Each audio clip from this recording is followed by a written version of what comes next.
Көпчүлүк сертификат алган аялдар паранжы өзүн гана көрсөтүп, кара эме кийип келишип. Бизде дин өзүнчө айырмаланган, дин менен мамлекеттин иши аралашпаш керек. Бизде демократиялык өлкөдө жашагандан кийин аларды сен чечинбе, жабынба деп айта албайбыз дейм. Алардын негизи эркине коюшубуз керек.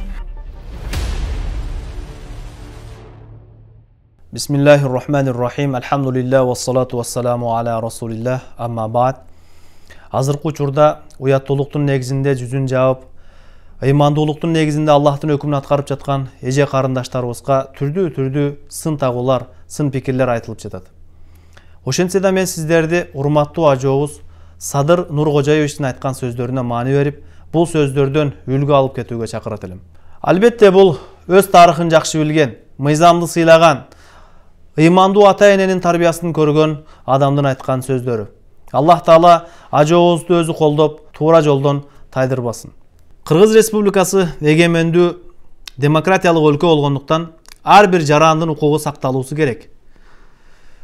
Себеби Кыргызстандын өзүнүн конституциясы бар.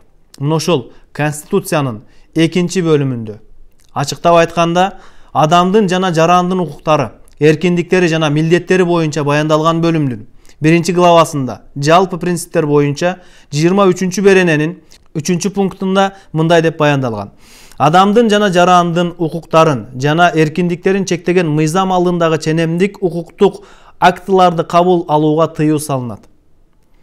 Ал эми ошол эле бөлүмдүн 24 беренесинде болсо, Кыргыз Республикасы өз аймагынын чегинде жана өзүнүн юрисдикциясында турган бардык адамдардын укуктарын жана эркиндиктерин камсыз кылат. Эч ким жынысы, расасы, тили, майыптуулугу, этностук таандыктыгы, туткан дини, курагы, саясий же башка ынанымдары, билими, теги, мүлүктүк же башка абалы, ошондой эле башка жагдайлары боюнча басмырланышы мүмкүн эмес деп баяндалган. Ал эми ушул эле 2 бөлүмдүн 2 главасында, тагыраак айтканда жеке укуктар жана эркиндиктер боюнча 34 берененин 4 пунктунда болсо мындай деп баяндалган: эч ким өзүнүн диний жана башка ынанымдарын билдирүүгө же алардан баш тартууга мажбурланышы мүмкүн эмес деп баяндалган. Колдобойм деп, бирок бул биздин баш мыйзамга каршы келет. Бизде баш мыйзамда ар бирисинин өзүнүн бар, укугу корголгон. Демек, Кыргыздын каада салтына такыр дал келбеген, ачык-чачык кийинип жүргөндөр сын пикирге алынбагандай эле, ыймандуулуктун, уяттуулуктун негизинде жүзүн жаап, Кыргыздагы чыныгы эне образын жаратып жаткан эже карындаштарыбызды сын пикирге алгандыгыбыз, алар үчүн кандайдыр бир чектөөлөрдү киргизүүгө аракет кылгандыгыбыз демократиялык өлкөнүн адам укуктарына каршы келет жана бул адилетсиздик болот деп эсептейм. Паранжатага бетин жабып салабы, сакалын коюп алабы, же чачын кырып салабы, мен каршы эмесмин ал нерсеге. Ар бир адамдын өзүнүн каалоосу, өзүнүн укугу бар. Кээ бирлердин мындай түрлүү сын пикир тагып жаткандыгынын негизги себеби өз тарыхын билбегендиги. Себеби эзелтеден эле аталар чапан, энелер узун кийинип, Кыргызда ушундай бир уяттуулукту чагылырган жашоо өткөн эмеспи? Өз тарыхын билбеген адашат демекчи, алыска эмес жакынкы эле тарыхыбызга көз салып карай турган болсок, эзелтен эле энелерибиз элечек кийип, уяттуулукту чагылдырып турган. Ал эми өз кыздарын башка бир үй бүлөгө никеге узатып жаткан кезде башына жолугун салып, айчырай жүзүнө жат эркектердин сугалы көздөрү түшпөсүн үчүн жүзүн жапкандыгы, үйүнө көшөгө тарткандыгы Кыргыздын тарыхында уяттуулук өтө чоң маанини ээлеп тургандыгы жана ошол уяттуулукту кийинүү менен баяндап жаткандыгына тарых өзү күбө болуп турат. Анткени качан эле Кыргыздын кыз келиндери ачык-чачык кийимдер менен эне образын жараткан эле. Себеби эне бул коомчулукта балдардын тарбиялоочусу, келечектин көзгүсү жана үлгүсү эмеспи? Аллах Таала энелердин негизи эле аял затын даражасын бийик кылган, кадыр баркын өтө улуу кылган. Себеби пайгамбарыбыз саллаллаху алейхи ва саллям бир хадисте айтат: бейиш энелердин таман астында. Эркектер мечитке барып, түрдүү амалдарды жасап, бейишке жетүүнүн аракетинде болсо, ал эми пайгамбарыбыздын баяндоосунда бейиш энелердин таманын астына алып келип коюлган. Эмне үчүн? Албетте бул аялдар эркектерден уяттуулугу, ыймандуулугу, ар намыстуулугу менен айырмаланып тургандыгынын себебинен. Жогоруда айтылгандай, аял кишинин кадыр баркы, сый урматы өтө бийик. Себеби кымбат нерселер жашыруун болот. Бермет кымбат андыктан ал деңиздин түбүндө жашырылган. Алтын кымбат ал чанда кездешет. Ал эми таш топурак кадыр баркы жок болгондугу үчүн ар жерде эле чачылып, ачылып жатат эмеспи? Элибизде дагы кыздын 40 чачы улуу деген макал жөн жайынан айтылган эмес. Такыбалык жолун тандап, өзүнүн динине бекем туруп, уяттуулугун сактап, жүзүн жапкан эже карындаштарыбызды сын пикирге алгандан көрө, уяттуулуктун чегинен ары өтүп кеткен, кыргыздын каада салтына такыр ылайык келбеген түрдүү ачылып чачылып жаткан кийимдерди кийген эже карындаштарыбыз, кыз келиндерибизди уяттуулукка, ыймандуулукка чакыргандыгыбыз бул жакшыраак эмеспи? Акыл эстүү адамдардын баарына белгилүү. Аял киши табиятында, жашоосунда, мүнөзүндө эркек кишиден айырмаланып турат. Мисал катары айта кетсек, аял киши дүйнөдөн кайтыш болгондо, аны кабырга берип жаткан учур дагы эркек кишинин кабырга койгон учурдан айырмаланып, обочолонуп турат. Себеби аял кишинин кабырга коюп жатканда үстүн бир кездеме менен жаап турабыз. Эмнеге? Кокусунан кепин ачылып, аял кишинин денесине жат эркектердин көзү түшүп калбасын. Эми ойлонуп көрөлүчү. Дүйнөдөн өтүп кеткен аялдын денеси ушунчалык жабып жашырылып жаткан болсо, ал эми бул дүйнөдө жашап жаткан аял киши канчалык денесин жаап жүрүүсү керек? Ошондой эле аялдын кепини эркек кишинин кепининен бир канча кездемеге көбүрөөк болот. Бул дагы аялдарды жаап жашырып, алардын жат эркектерге көрүнбөй жүрүүсү шарияттын талабы экендигин белгиси. Ал эми аял кишинин жүзүн ачып жүрүүсү же жаап жүрүүсү тууралуу эзелтеден ата бабабыз карманып келген Ханафи мазхабынын айткан маселесине токтоло кете турган болсок, алгач бардыгыбыз бир нерсени билип алгандыгыбыз жакшы. Адам баласы шарият маселесин баяндап жатканда, дин маселесин баяндап жатканда өтө этият болуусу зарыл. Себеби бул ар бир жарандын дүйнө жана акыретте бактылуу болуусу тууралуу кеп козголуп жаткандан кийин эч бир адамдын шарият маселесинде ката кетирүүгө, жаңылышууга акысы жок. Ошондуктан Чубак ажы устазыбыз айткан эле, ар бир багыттын өзүнүн адиси болот, өзүнүн билерманы болот. Ошол адис, ушул багыт тууралуу маселесин баяндагандыгы эң жакшы болот. Абу Дауд китебинде пайгамбарыбыз саллаллаху алейхи ва салламдын бир хадиси мындайча баяндалган. Ман уфтия би гайри илмин кана исмуху ала ман афта. Кимге илимсиз фатва берилген болсо, мына ушул илимсиз ката маселеге амал кылган адамдын күнөөсү фатва берген, маселе баяндаган адамдын мойнуна жазылат. Андыктан бүгүн биз сиздерге Ханафи мазхабында жүзүн ачып жүрүү эмес, балким жүзүн жаап жүрүү талап кылынгандыгын бир канча белгилүү жана ишеничтүү китептерден тексттерин окуп берүү менен далилдеп айтып өтмөкчүбүз. Негизи шариятта бир өкүм кабыл алыныш үчүн Курандан, же болбосо хадистен, же андан кийин ижма сахабалардын, андан кийинки улуу алымдардын бир маселеге биригүүсүнөн улам, же болбосо бир кыяс деп коет, салыштыруу менен бир маселе белгиленет, негизделет. Куран аяттарына токтоло кете турган болсок, Аллах Таала Куран-ы Каримдин Ахзаб сүрөсүнүн 59-аятында мындайча баяндаган: А'удhu billahi minashshaytanirrajim.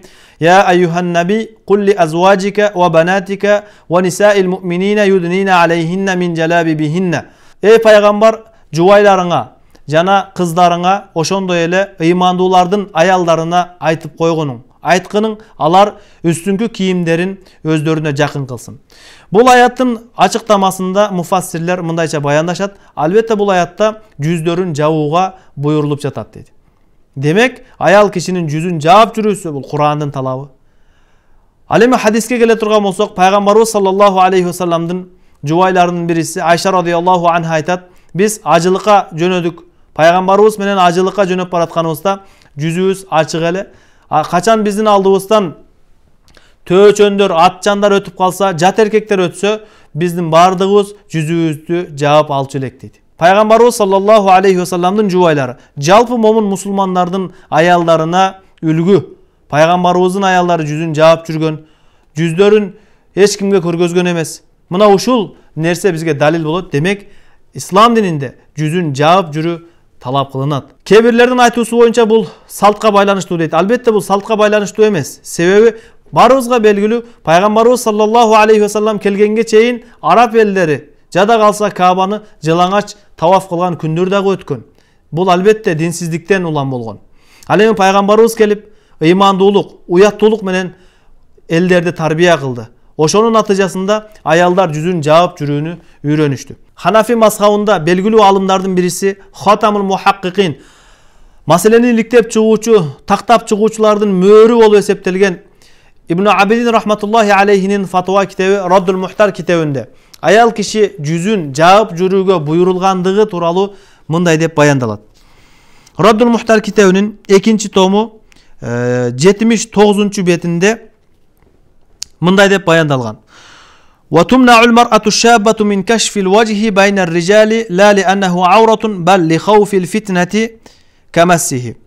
Ayal kişi, özgöçö жаш ayal, жүзүн ачып жүрүүдөн тыйылган жат эркектердин алдында.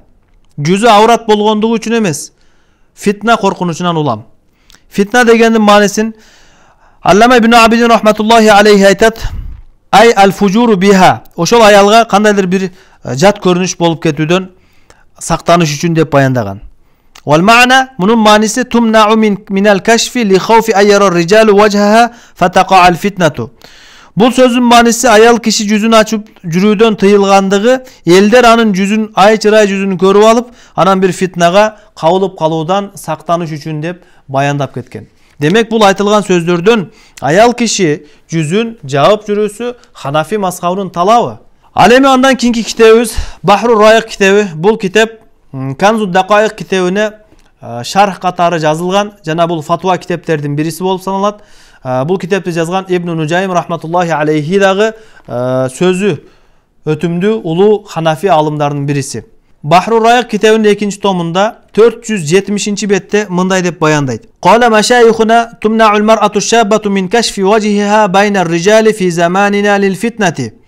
Ayal kişi, жаш ayal жүзүн жат эркектердин алдында ачып жүрүүдөн тыйылат, биздин заманда фитна болгондугу үчүн деп айтып кеткен. Ал эми бул улуу алымдын жашап өткөндүгүнө орточо эсеп менен 500 жылдын тегерегинде убакыт өттү. Убакыттын өтүүсү менен күндөн күнгө кыяматка жакындап, бул доордо фитна азаюунун ордуна фитналар көбөйүп баратат. Эгер 500 жыл мурун фитнанын себебинен аял киши жүзүн ачуудан тыйылат деп айткан болсо, ал эми бүгүнкү күндө болсо, албетте бул биз үчүн милдет. Ошондуктан уламалардын бириси биздин доорго жакынкы доордо жашап өткөн I'la'u Sunan китебинин жазуучусу Зафар Ахмад рахматуллахи алейхи дагы жүздү жаап жүрүү бул Ханафи мазхабынын талабы экендиги тууралуу сөздөрүн баяндап кеткен.